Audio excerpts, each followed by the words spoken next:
Carlos Alcaraz is heading into the final stretch of the 2025 season with a chance to rewrite history once again. The young Spaniard, who has already captured 8 titles this year, including Roland Garros and the US Open, is now standing at the doorstep of breaking one of the most impressive records in modern tennis. A points total that could place him among the all-time greats. At only 22 years old, Alcaraz has already established himself as a generational phenomenon. His mix of youthful intensity and tactical maturity has kept him on top of the ATP rankings, outpacing every rival, including his great competitor Jannik Sinner, despite a physically demanding season filled with travel, pressure, and expectations. After clinching his second US Open title, Alcaraz returned to Asia and conquered Tokyo's ATP 500, where he showed remarkable resilience after suffering an ankle injury early in the tournament. That title, his 8th of the year, brought him closer than ever to an astonishing milestone, finishing the year with one of the highest ATP point totals in history. According to projections, if Alcaraz wins both remaining events, the Paris Masters 1000, the ATP Finals in Turin, he would finish the season with 13,740 points, a number that would place him just behind Novak Djokovic's legendary 2015 record of 16,585 points. But there's another target within reach, Rafael Nadal's 2013 record of 13,030 points, which remains the second-best single-season mark of the modern ATP system. By surpassing that number, Alcaraz would become the player with the highest year-end ranking points of the last decade, establishing himself as the most dominant player of the post-Big Three era. Currently, Alcaraz sits at 11,540 points, needing fewer than 900 more to eclipse Andy Murray's 2016 total of 12,410, which is still the best of the past 10 years. That means victory in Paris, or even a deep run at the ATP Finals, could secure his place among the greatest statistical seasons in tennis history. Beyond the numbers, however, what makes Alcaraz's 2025 season so remarkable is the quality of his tennis. From clay to hard courts, he's demonstrated a rare adaptability that has overwhelmed opponents from all surfaces and styles. His backhand has grown steadier, his net approach is more confident, and his serve, once considered his weakest shot, now wins him countless free points. Juan Carlos Ferrero, his coach and mentor, has often emphasized that this version of Alcaraz is the most complete yet. According to him, the key to his success has been the balance between ambition and control. Carlos doesn't need to hit harder, he needs to think clearer, Ferrero explained recently. He's learning to manage moments, to win ugly when he has to, and to dominate when the opportunity is there. That maturity has allowed Alcaraz to maintain consistency even through physical struggles. His Tokyo campaign, where he fought through a grade 2 ankle sprain to lift the trophy, became the perfect example of mental toughness. Most players would have withdrawn, said Ferrero. Carlos just refused to lose. Now, after a short rest, the Spaniard is preparing for his next challenge, the Six Kings Slam in Riyadh, Saudi Arabia. Though the event is officially an exhibition, it offers record-breaking financial rewards and has quickly become one of the most watched tournaments in the world. The 2025 edition will feature a stellar lineup: Carlos Alcaraz, Novak Djokovic, Jannik Sinner, Alexander Zverev, Taylor Fritz, and Stefanos Tsitsipas. The format grants Alcaraz and Djokovic automatic berths in the semi-finals based on their Grand Slam totals, while the other 4 players will battle for the remaining spots. The stakes are enormous. The winner will take home €5.4 million, the largest single prize in tennis history, surpassing even the Grand Slam paychecks. Each player will also earn €1.5 million simply for participating, making the Six Kings Slam not only a test of prestige but a financial powerhouse that rivals the ATP Tour itself. But the tournament has also stirred controversy. Critics, including former players, have questioned why top athletes, who often complain about the exhausting ATP schedule, are still choosing to play high-paying exhibitions instead of resting for the official season finale. Alcaraz himself addressed the issue earlier this year, saying, "We're all trying to find the right balance. The schedule is demanding, but opportunities like these are unique. I also see it as preparation for Paris and Turin."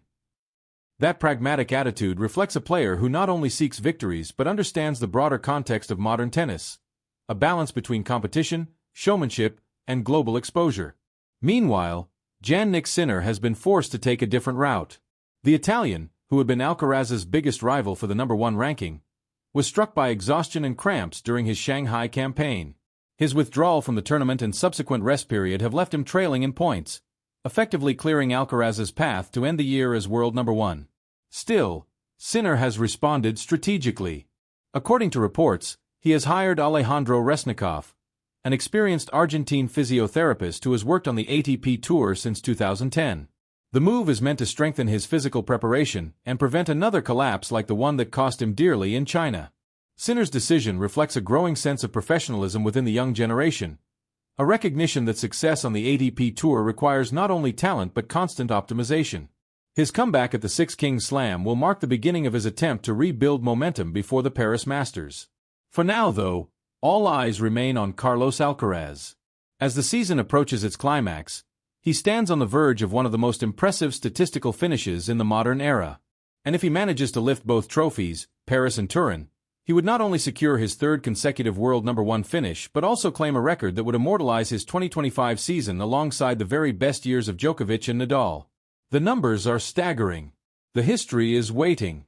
And Alcaraz, once again, is ready to rise to the moment. Carlos Alcaraz's march toward a historic season-end record is not merely about accumulating points. It's about dominance, consistency, and the mental endurance that separates legends from contenders.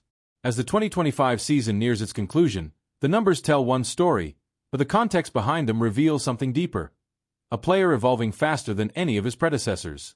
Throughout the season, Alcaraz has not only conquered tournaments, he has conquered moments. Whether it was the 5-set drama of Roland Garros, where he outlasted Jannik Sinner under Parisian heat, or his flawless run in Tokyo, where he overcame physical pain to capture another title, the Spaniard has shown that his greatness doesn't depend solely on talent. It depends on perseverance. When asked recently what motivates him after such success, Alcaraz's answer was simple: I play for challenges. Every time I win, I look for the next step. That next step now is statistical immortality. If Alcaraz manages to win the Paris Masters 1000, the ATP Finals, his projected total of 13,740 points would make him the second highest scorer in ATP ranking history, just behind Novak Djokovic's 2015 record. It's a feat that would place him ahead of names like Rafael Nadal, Andy Murray, and Roger Federer in their peak years, a symbolic passing of the torch to a new ruler of men's tennis. The key difference between Alcaraz and those who came before him lies in how he's managed to blend power with patience. Unlike the explosive aggression of Nadal's youth or Djokovic's surgical precision, Alcaraz combines both extremes. His 2025 performances have revealed a player who's mastered the art of adaptation, adjusting effortlessly to surface, opponent, and pressure. Juan Carlos Ferrero, the mastermind behind his evolution, said it best after Tokyo: Carlos used to rely on chaos. Now, he relies on control. This balance has made him nearly unbeatable. His ability to shift gears, to go from lightning offense to defensive resilience, has frustrated even seasoned veterans. The numbers support it. In 2025, Alcaraz has won more than 83% of deciding sets, a statistic comparable only to Djokovic's prime years. But there's another layer to his success, one that extends beyond the court. Alcaraz has become the global face of tennis. His charisma, humility, and willingness to connect with fans have turned him into more than just an athlete. He's a phenomenon. From Madrid to Melbourne, from New York to Tokyo, crowds chant his name as if watching a hometown hero. And it's not just fans. Sponsors, too, have noticed the rise of what many now call the Alcaraz era. His renewed deal with Nike, reportedly worth €160 million, is a reflection of his commercial and cultural power. In Turin, he will debut a personalized logo, joining Federer, Nadal, and Djokovic in an elite club of tennis icons with their own brand insignia. The symbolism is impossible to ignore. Just as Federer's RF became synonymous with grace and Nadal's bull logo with intensity, Alcaraz's new mark will represent youth, power, and joy, the defining qualities of the new generation. Yet, for all his success, Alcaraz remains deeply aware of the challenges ahead. The rivalry with Jannik Sinner continues to define this new era, and both players understand the weight of their shared narrative. Their duels have been fierce, respectful, and unforgettable.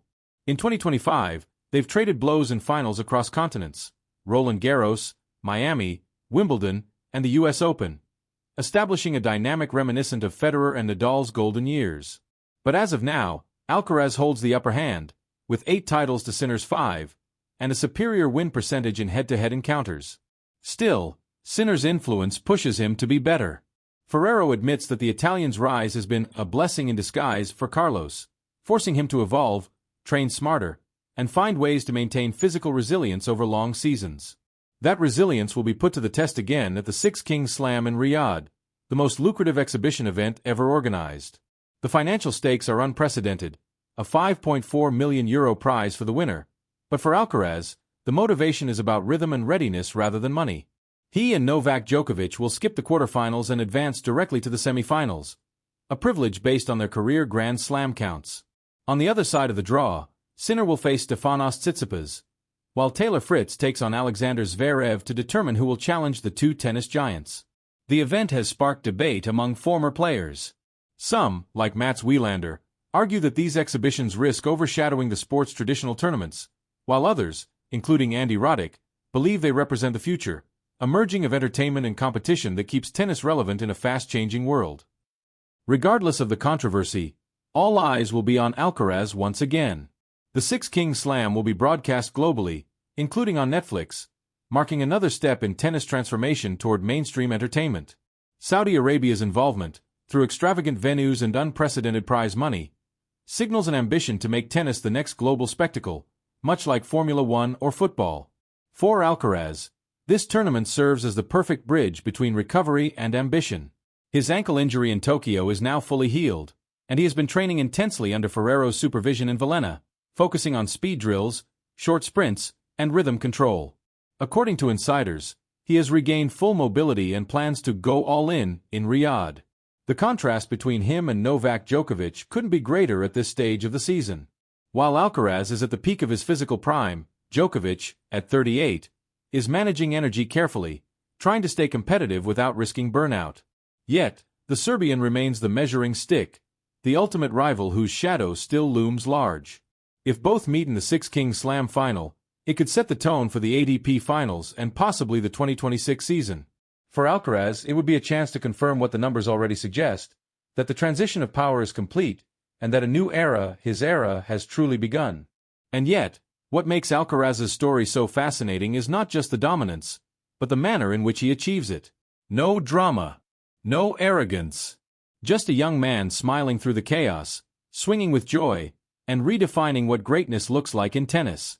He is no longer chasing Djokovic's legacy. He's building his own. The final stretch of the 2025 season carries an air of destiny for Carlos Alcaraz. Every match, every point, every statistic now feels like a chapter in a story that is moving toward its inevitable climax, the confirmation of his supremacy over world tennis. He has already achieved more before turning 23 than most players do in an entire career.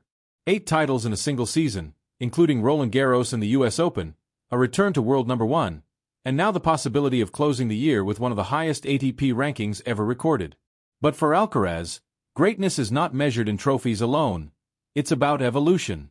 His journey from the young prodigy of 2021 to the unstoppable force of 2025 has been defined by adaptation. Carlos doesn't play the same match twice, says his coach Juan Carlos Ferrero, who has watched every phase of his transformation. He studies, he adjusts, and he grows faster than the rest. That growth has been visible in his playing style. Once reliant on instinct and explosive creativity, Alcaraz now balances his flair with remarkable discipline. He has learned how to build points strategically, how to absorb pressure, and when to unleash his ferocity. His serve, once a weakness, has become a weapon, ranking among the top 5 in first-serve effectiveness across the ATP Tour. Those improvements, combined with his mental resilience, have made him an almost complete player, a rare fusion of youth and maturity. And yet, what makes him truly different is his mindset. While many champions talk about dominance, Alcaraz talks about gratitude. He thanks the crowd after every match, signs autographs until the last fan leaves, and insists that he's still learning from the legends he now routinely defeats. That humility has turned him into something larger than a star. He's become the sport's moral center, an athlete whose joy is contagious and whose attitude inspires even his rivals. But even joy must face reality. The Six Kings Slam in Riyadh will test more than his physical form. It will test his endurance, his patience, and his ability to perform under immense global pressure. The Saudi Arabian showcase, with its record-breaking €5.4 million prize for the winner, has already attracted attention from across the sporting world. Netflix cameras will follow every moment, making it part sporting event, part spectacle. In that environment, Alcaraz's calmness will be his greatest weapon.